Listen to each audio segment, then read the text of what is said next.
শুভেচ্ছা সবাইকে।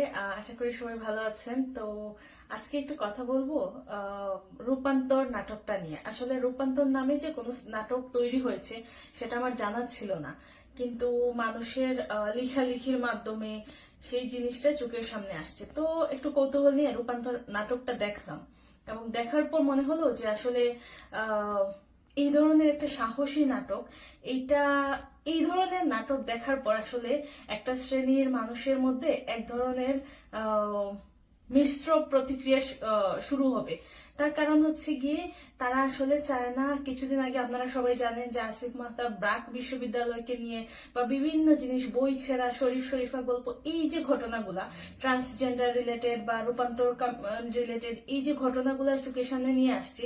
তো আসলে এই মুহূর্তে দাঁড়িয়ে এই ধরনের একটা নাটক যখন চোখের সামনে আসবে, তখন কিন্তু আসলে মানুষের মধ্যে, মানে মানুষ বলতে আমি বুঝাচ্ছি সেই সব মানুষ, মৌলবাদী শ্রেণীর মধ্যে এক ধরনের আতঙ্ক সৃষ্টি হবে। তো সেই অবস্থা থেকে তারা আসলে রূপান্তর নাটকের বিরোধিতা করছে এবং সেটা দেখার পর আমার মনে হলো যে আসলে কি এমন আছে নাটকটাতে, দেখি।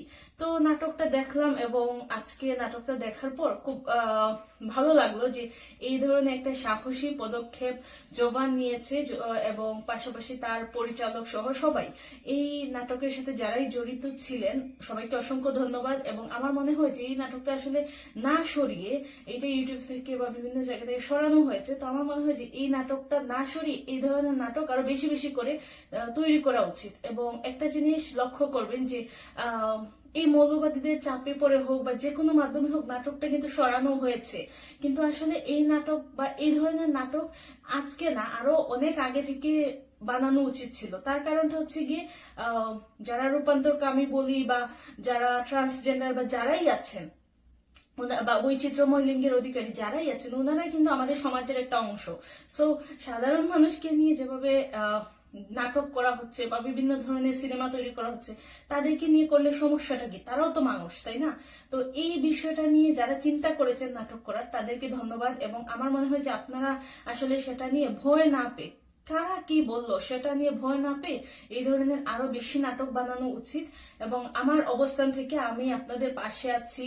আমি চাই যে বাংলাদেশের অন্য যারা ডিরেক্টর আছেন, অন্য যারা অভিনেতা অভিনেত্রী আছেন, আপনারাও এগিয়ে আসুন। এই ধরনের একটা বিষয়, একজন অভিনেতা যখন কোন একটা বিষয় তুলে ধরবেন, তারপর সমাজের একটা শ্রেণী যারা নাচ গান অভিনয় কোনো কিছু পছন্দ করে না, ভালোবাসে না, তারা কি করবে? তারা সেই বিষয়টার উপর ঝাঁপিয়ে পড়বে।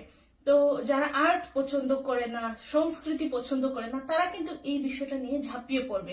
তো আমার মনে হচ্ছে যে যারাই আছেন, অন্য যে ডিরেক্টররা আছেন, অভিনেতা অভিনেত্রী বা সাধারণ মানুষ সহ যারাই আছেন, যারা যুক্তিবুদ্ধির চর্চা করেন, সবাই এগিয়ে আসুন এগুলোর সাথে। এই যে কাজগুলো যারা করছে, শিল্প সংস্কৃতির বিরুদ্ধে গিয়ে যারা মনে করছে যে রূপান্তর সহ যে ধরনের নাটক সিনেমাগুলো তৈরি করা হচ্ছে সেগুলা সমাজে চালানো যাবে না, এইগুলোর বিরুদ্ধে আপনারা অবস্থান নেন, সবাই প্রতিবাদ করুন। ধন্যবাদ। শুভেচ্ছা সবাইকে।